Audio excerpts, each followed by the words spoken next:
Voy a hablar de otro libro de Jean Baudrillard. En este caso se trata del libro La ilusión y la desilusión estética, publicado en la editorial Monte Ávila en el año 1997. Se trata de una edición preparada con motivo de una serie de conferencias que impartió Jean Baudrillard en el Centro Documental de la Sala Mendoza, concretamente tres conferencias, a las que se añade también una conversación entre Jean Baudrillard y María Elena Ramos. La traducción del volumen la hace o la firmaba Julieta Fombona. Esta editorial, Monte Ávila, fue durante años una de las mejores editoriales de ensayo y de teoría que se publicaba en español. Esta editorial venezolana sacó títulos fantásticos, como sería el caso de La escritura del desastre, de Maurice Blanchot, o Sol Negro, de Julia Kristeva. Es una editorial que el chavismo cerró ya hace años. Voy a hacer una revisión, no exhaustiva, sino de algunas de las cuestiones que tengo aquí anotadas o marcadas de la lectura que hice justamente cuando el libro apareció. La primera de las conferencias es la que da título al libro, La ilusión y la desilusión estética, y en ella señala Jean Baudrillard que nos encontramos en una época de arte del remake o de absoluto reciclaje, que pretende ser un reciclaje irónico, pero que es una ironía gastada como la urdimbre de una tela, y no es más que el resultado de una desilusión de las cosas, una desilusión de cierta forma fósil. Estamos, advierte este pensador, en una especie de parodia y al mismo tiempo en una panlinodia del arte y de la historia del arte. Esto es una parodia de la cultura por sí misma, con la forma de venganza característica de una desilusión radical. Es como si el arte, igual que la historia, hurgara en sus propios basureros, buscando su redención en los desechos. Aquí en Ilusión y desilusión estética vuelve sobre un tema que desarrollará en el texto que publicó en Liberación en el año 1996, El complot del arte, señalando que la pornografía supone añadir una dimensión a la imagen del sexo, mientras le quita una dimensión al deseo y descalifica la seducción. Y esa cuestión de deseo y de seducción también han ido progresivamente desapareciendo en el campo del arte contemporáneo, que se ha vuelto iconoclasta, pero esta postura iconoclasta moderna ya no consiste en destruir las imágenes como las de la historia, más bien consiste en fabricar imágenes, hasta en fabricar una tremenda profusión de imágenes en las que propiamente no hay nada que ver. Habría así entonces una suerte de pérdida de la ilusión del mundo y la aparición de la ironía objetiva del mundo. Esto es la ironía como forma espiritual, universal, de la desilusión del mundo, una forma espiritual que surge esta vez del meollo mismo de la banalidad de los objetos y de las imágenes. Podría decirse entonces que la ilusión está ligada a la utopía y la desilusión a la ironía. Baudrillard repite aquí argumentos que están en muchos otros libros, por ejemplo en sus análisis de las estrategias fatales, y sobre todo nos advierte que los objetos del arte son hoy objetos fetiches, pero fetiches desencantados, objetos puramente decorativos, de uso temporal, lo que Roger Caillois llamaba los ornamentos hiperbólicos. Estos objetos literalmente supersticiosos, en el sentido en que ya no tienen que ver con una naturaleza sublime del arte, aunque perpetúan de todos modos su superstición. Esto es la creencia en el arte y la idea del arte. Por consiguiente, son fetiches de la misma índole que los fetiches sexuales, ellos también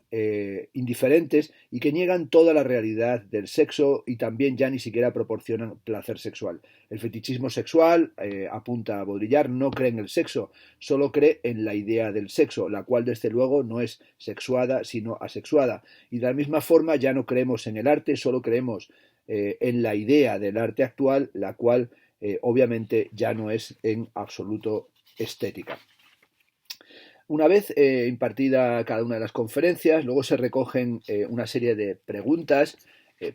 algunas de ellas realmente muy extensas y bien elaboradas y dan cuenta de la viveza que tuvo el debate en Venezuela, en la Sala Mendoza, por ejemplo, a raíz de las preguntas que le hacen con motivo de la primera conferencia. Jean Baudrillard advierte que esta sintomatología o este diagnóstico que él traza del estado terminal del arte y de la desaparición incluso de lo estético solamente en beneficio de una idea del arte que a su vez no es otra cosa que una suerte de pornografía o banalización completa, dice que cobró conciencia de en qué situación se encontraba el arte contemporáneo en una Bienal de Venecia a la que asistió, de la que regresó con la idea de que el arte moderno ya no era nada más que un complot. Es como si el arte fuera una búsqueda del crimen perfecto o de un complot, pero el crimen perfecto dice no existe. Y así cita a Henri Michaud cuando dice Michaud que el artista es el que resiste la pulsión de no dejar rastros. El artista, y esta es una frase de Baudrillard que yo he citado en muchísimas ocasiones, deja rastros. Pese a todo siempre hay rastros y nosotros mismos somos los rastros de ese crimen imperfecto. Esto es de la imperfección del crimen. La perfección del crimen sería que todo se vuelva visible, operacional, y esta es la exigencia del sistema precisamente. Bueno, como digo, Baudrillard va ofreciendo ampliaciones de los argumentos de esta primera conferencia, donde también, por supuesto, hablando de este crimen perfecto y de lo equívoco del arte moderno que surge a la sombra del nihilismo y en la forma de la parodia o de la ironía, señala la importancia que tiene la obra de Andy Warhol, que es algo que lo ha comentado en infinidad de ocasiones, y cómo Warhol se reapropia del arte moderno y hay una reproducción infinita, una suerte de clonaje, un clonaje perpetuo de las formas. Es como si Warhol fuera el profeta artístico de la desaparición infinita, de esa desaparición infinita sobre la que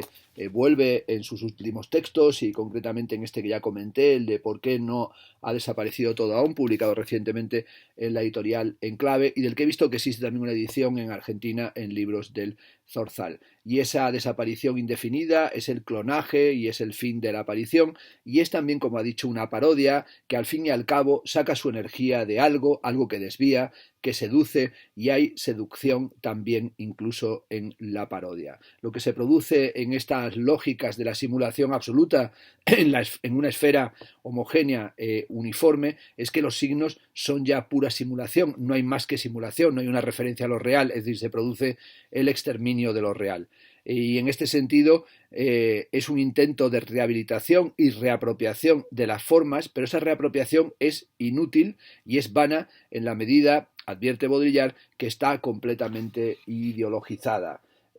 Ya no se puede considerar el asunto del arte al modo de Heidegger cuando habla, por ejemplo, de la pérdida o del desencanto del mundo, de la técnica como modo de acabar con la ilusión, sino averiguar si no será el mundo en su ilusión el que se burla de nosotros y el que juega con nosotros a través de todas las tecnologías y sobre todo de este despliegue irónico. La segunda de las conferencias se titula La simulación en el arte y él advierte que él no es ni un crítico de arte, ni un historiador, ni un artista y que en realidad más bien actúa como un iconoclasta y que en el arte siempre hay una importante dimensión iconoclasta. En cierta medida, advierte aquí al comienzo de la conferencia, en la página 47, parte de Baudelaire y sus reflexiones de la modernidad, también acude a Walter Benjamin y a su conocidísimo texto sobre la obra de arte en la época de su reproductividad técnica, y también de McLuhan y de su idea de el medio es el mensaje, que constituye la matriz de la desaparición de todo el campo de la comunicación y de la información. Pero también le presta atención a Warhol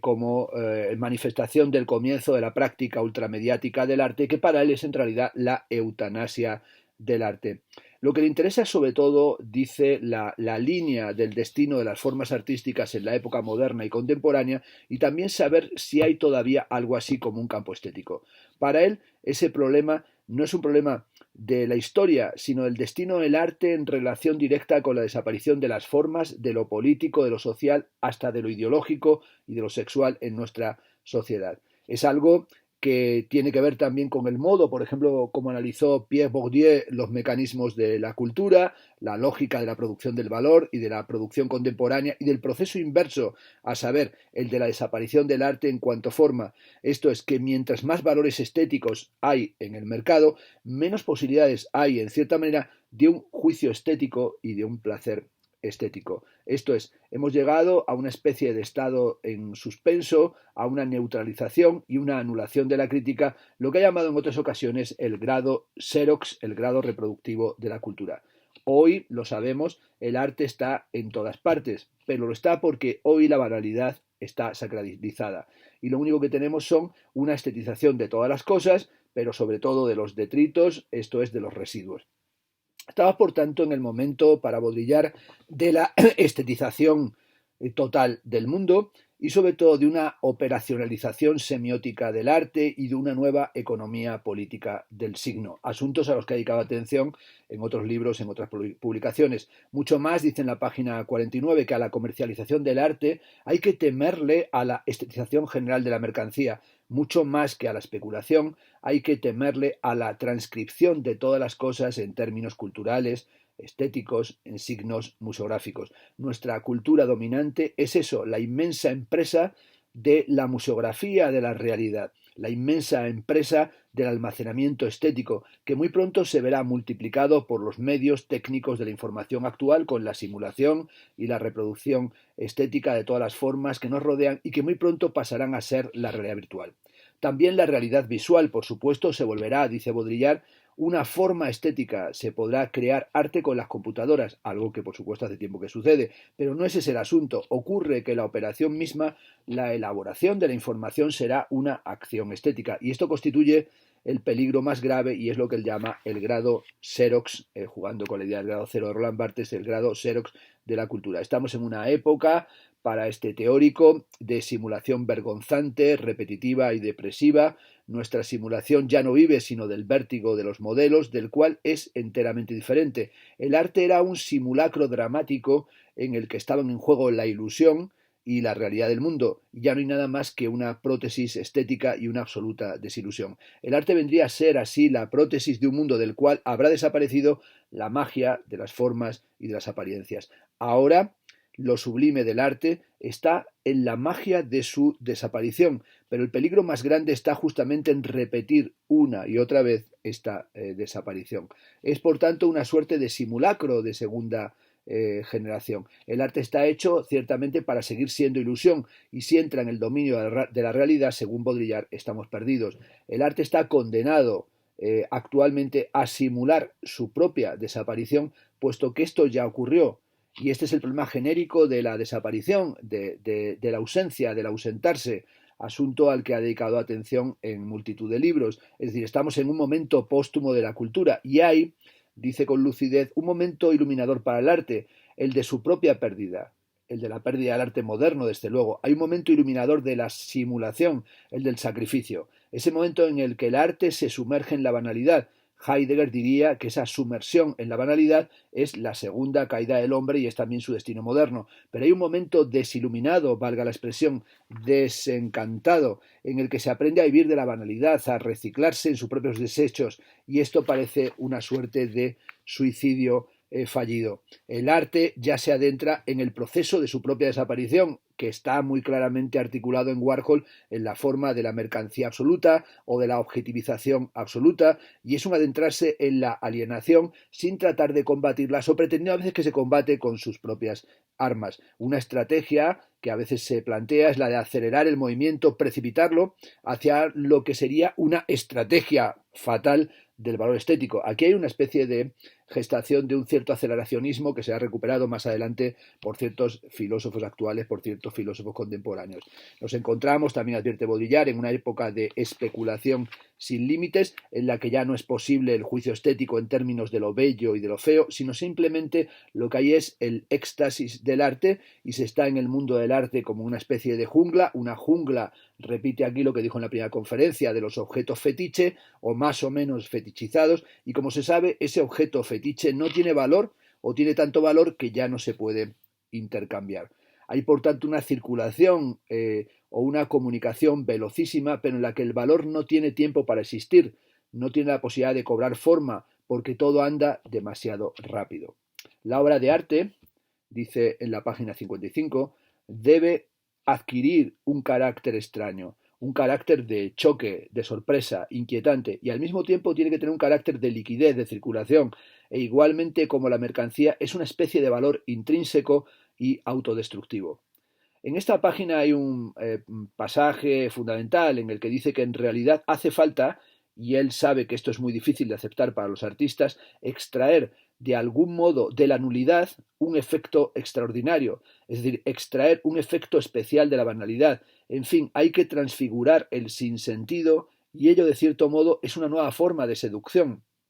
Ya no se trata del dominio del orden estético como un arte tradicional, sino más bien del vértigo de la obscenidad. Esto es, el objeto de arte tiene que deconstruir literalmente su propia aura y tiene que volverse a veces, como sucede en Warhol, una máquina, o diríamos nosotros, una maquinación absoluta. Y ello es lo que media en que Warhol se adentra más que nadie en la vía ritual de la desaparición del arte, de toda sentimentalidad del arte, y lleva lo más lejos posible el ritual de la transparencia negativa del arte y de la indiferencia del arte ante su propia autenticidad. Es por tanto un arte de la desaparición del arte, que a veces se vuelve incluso arte pompier, triunfalista o académico, porque la escapatoria y el escaparse de lo real es una destrucción, pero también a veces supone la rehabilitación de lo kitsch, que es lo característico de la pseudomodernidad, pero también de esa transestética, que es una estética realizada y generalizada que se rebasa y se pierde en su fin.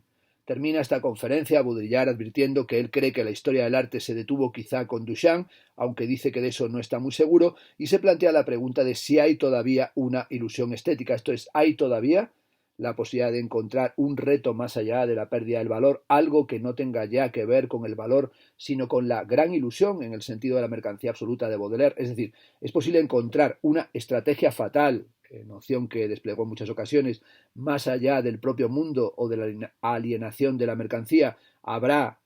plantea como última pregunta, todavía una estrategia fatal del arte, o ya no se está más que en la estrategia banal de la estética? Y ese es, él dice, su nuevo problema. De nuevo, hay una serie de preguntas y de cuestiones sobre esta densa e interesante conferencia, también una suerte de conferencia de agorero que anuncia el final del arte y el final, como hemos dicho, de la estética y de la posibilidad del juicio. Y la tercera y última de las conferencias se titula La escritura automática del mundo, y en ella bueno, comienza hablando de los surrealistas que tuvieron como asunto crucial también el de la escritura automática y sobre todo esa idea de hacer un arte o de que no tuviera la intervención del sujeto o que estuviera articulado directamente desde el objeto, desde el objet trouvé. La escritura automática, advierte Baudrillard, quiere decir sencillamente que hay siempre una cámara escondida en alguna parte, esto es una grabación perpetua del mundo. Esa cámara virtual está en la cabeza de cada quien. Antes de la época del Big Brother, del Gran Hermano, se hubiese vivido esto como un control policial, mientras que hoy ya no es más que una especie de promoción publicitaria. Es algo que sucede en los reality shows. Aquí le presta atención a los reality shows, que es un asunto sobre el que hablará en otros textos, por ejemplo, cuando hable de Historias del Loft, el título de Gran Hermano en Francia, y haga una famosísima comparación en la que dirá que los concursantes de Gran Hermano son los herederos del portabotellas de Marcel Duchamp. Uno es un objeto cotidiano colocado en un pedestal que suscita una atención estética como si fuera una obra de arte, y otro es gente cotidiana, banal, sin ninguna cualidad, hombres sin atributos o sin cualidades en el sentido de Robert Musil, que se convierten en famosos por el hecho de estar dentro de la televisión, dentro de un frame, de un passepartout, que es propiamente el de la caja tonta. Y aquí, analizando los reality shows, señala que estos programas no son más que la versión espectacular y por eso mismo inocente del hecho de que la vida misma, la más banal, se ha transformado en realidad virtual. Y ese es el problema que aquí se plantea. Es algo que analiza también François Jo en su libro sobre la banalidad y sobre el papel del reality show en el imperio de la banalidad contemporánea. Hemos interiorizado, advierte Baudrillard, nuestra imagen sintética y nos hemos convertido en los animadores profesionales de nuestra propia vida. Esto es algo que sucede en el reality show, pero también en el campo de la realidad virtual, en todo ese aparataje digital, numérico, electrónico, que no es sino el epifenómeno de la virtualización en profundidad de los seres, y todo esto lleva a cautivar la imaginación colectiva y se debe a que ya estamos en una vida en estado, dice, de fotosíntesis. Ya se trate de la telepresencia, o sea, la inmediatez de la información en todas las pantallas, o de la presencia en la televisión, o sea, el psicodrama televisivo, es siempre el mismo movimiento, es siempre la cuestión de qué pasa con el tiempo real. La revolución hoy es una revolución inmediática. Todo está resumido en la fórmula de McLuhan. The medium is the message. El medio es el mensaje. McLuhan es el verdadero antepasado profético de la coalescencia de la pantalla con cualquier contenido. Si hay otro antepasado de esta fauna mediática de todos los reality shows y las tecnologías de lo virtual, es, como hemos indicado, el ready-made duchampiano, muy conocido en la esfera del arte. Tal cual, la gente a quien se saca de la vida real para ponerla ante la pantalla, para que represente su psicodrama en la pantalla, tiene por antepasado, ya lo hemos dicho, el famoso portabotellas de Duchamp, al que éste saca igualmente del mundo real para conferirle en otra parte, en un campo que todavía llamamos arte, entre comillas, una hiperrealidad indefinible. Duchamp opone a la idealización estética de la modernidad una desublimación violenta del arte y de lo real a través de su cortocircuito instantáneo. Hay una especie de transestética de la banalidad, de la insignificancia, de la nulidad, de lo que se despliega hoy la forma pura e indiferente del arte. El objeto ready-made, dice Baudrillard en la página 81, me ha parecido siempre una especie de animal disecado, vitrificado en su apariencia, en su identidad estéril, naturalizado, pero también el arte me parece una especie de animal disecado, naturalizado y vitrificado en su apariencia vacía. El coup de théâtre, el golpe de teatro de Marcel Duchamp, es el que anticipa el reality show, y hay una especie de exorcismo a través de una telepresencia que también es una teleausencia de cualquier forma de la realidad. Y sobre todo lo que nos encontramos es en estos ready-mades como objetos transpuestos en la pantalla y mediumnizados. Es decir, ahora el portabotellas está en todas partes en una especie de museificación de lo vivo. Estamos clonados a nuestra imagen debido a la alta definición y condenados de alguna manera a una estupefacción mediática, como el objeto ready-made está condenado a una especie de estupefacción estética. Y esta estetización generalizada hace que cualquier detrito, cualquier plancha pueda jugar a ser obra de arte y por consiguiente toda obra de arte o toda obra que pretenda serlo se convierte en un detrito o en una plancha. Hay que investir a las masas también como una especie de poder de la interacción o de la participación interactiva. No se trata en absoluto de que se expresen, de darles la palabra, sino de romper su resistencia y levantarles la inmunidad. Entonces la telepresencia, la interactividad, el tiempo real corresponden a un estadio más avanzado de lo mediático, a ese estadio inmediático en el cual los medios, fingiendo borrar toda la realidad o borrarse ante toda realidad, se imponen de hecho en el propio meollo de la realidad. Para los medios es asunto de vida o muerte. Cuando la pasividad de las masas ya no da dividendos, cuando amenaza a la clase cultural y política con leucemia por indiferencia, entonces hay que acudir a estrategias interactivas. Hay que sonsacar a todo precio una respuesta. Y si no se encuentra la respuesta, hay que generarla, hay que activarla, hay que producirla, hay que provocarla. Lo que tiene que ver todo esto es también con el cambio del sentido de la técnica, con un cambio de un sentido de la técnica, pero también con la finalidad de la técnica y su modo de articulación en el tiempo de la computación y en el tiempo de la virtualización, y cómo se afecta evidentemente a lo catastrófico y accidental de nuestra sociedad funcional. Una sociedad en la que el arte, ya lo he dicho en otras conferencias, es un crimen perfecto, pero no dejamos, como dijo con la cita de Michaud, de dejar huellas, virus, lapsus, gérmenes y catástrofes. Y hoy tenemos toda esa especie de arte que tiene por un lado la televisión y por otro la vitrina, para diferir la responsabilidad, para detener la pasión por el tiempo real, pero también un tiempo real que es el tiempo de la inteligencia artificial, es el tiempo de la alta definición, y en ella la imagen ya no es otra cosa que la emanación del código digital que la genera. El pensamiento reacciona, dice en la página 88, ante la ilusión del mundo, juega con las apariencias e intenta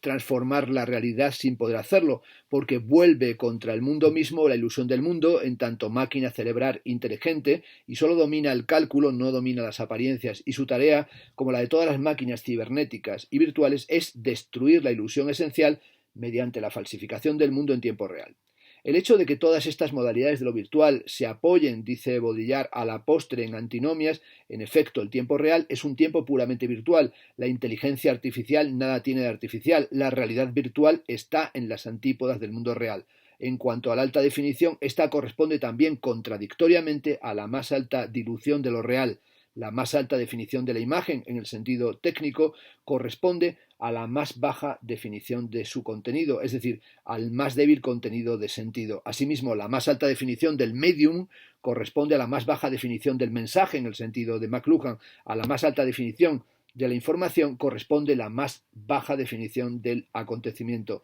La más alta definición del sexo, la pornografía, corresponde a la más baja definición del deseo. La más alta definición del lenguaje, el lenguaje numérico tal y como existen los nuevos lenguajes, corresponde a la más baja definición del sentido. Y podría decirse también de la más alta definición del otro, que corresponde a la más baja definición de la alteridad. Por tanto, estamos en una época de dominio de todas estas antinomias, pero también el dominio de la ideología, de la inteligencia artificial, de la telesensorialidad, de la percepción del tiempo real, que constituyen el fin de la ilusión y el fin, por supuesto, de la ilusión estética. En verdad, termina esta conferencia, no hay lugar a la vez para la inteligencia natural y la inteligencia artificial, no hay lugar a la vez para la fuerza de la ilusión del pensamiento y para un mundo virtual y programático, como tampoco lo hay para el mundo y su doble.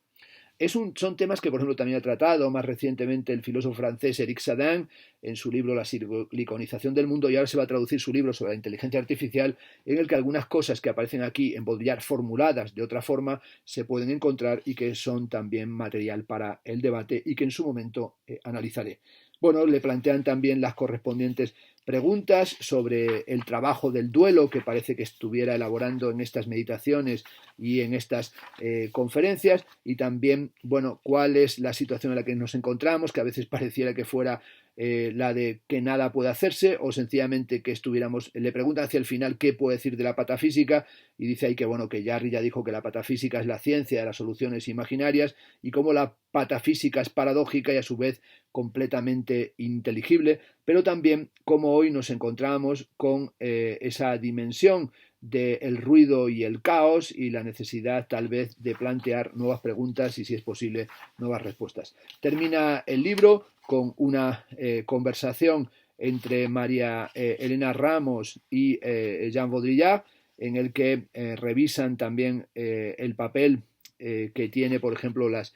Cool Memories y toda la cuestión de la desaparición del arte y los aspectos que aquí han ido planteando de la iconoclastia o de cómo mantener una actitud iconoclasta en medio de esta conciencia de que el arte se está deslizando de una manera acelerada hacia su banalidad, o también la perspectiva de ese vanishing point, de ese punto de vista que soy el de una disolución completa del juicio estético. Indudablemente Baudrillard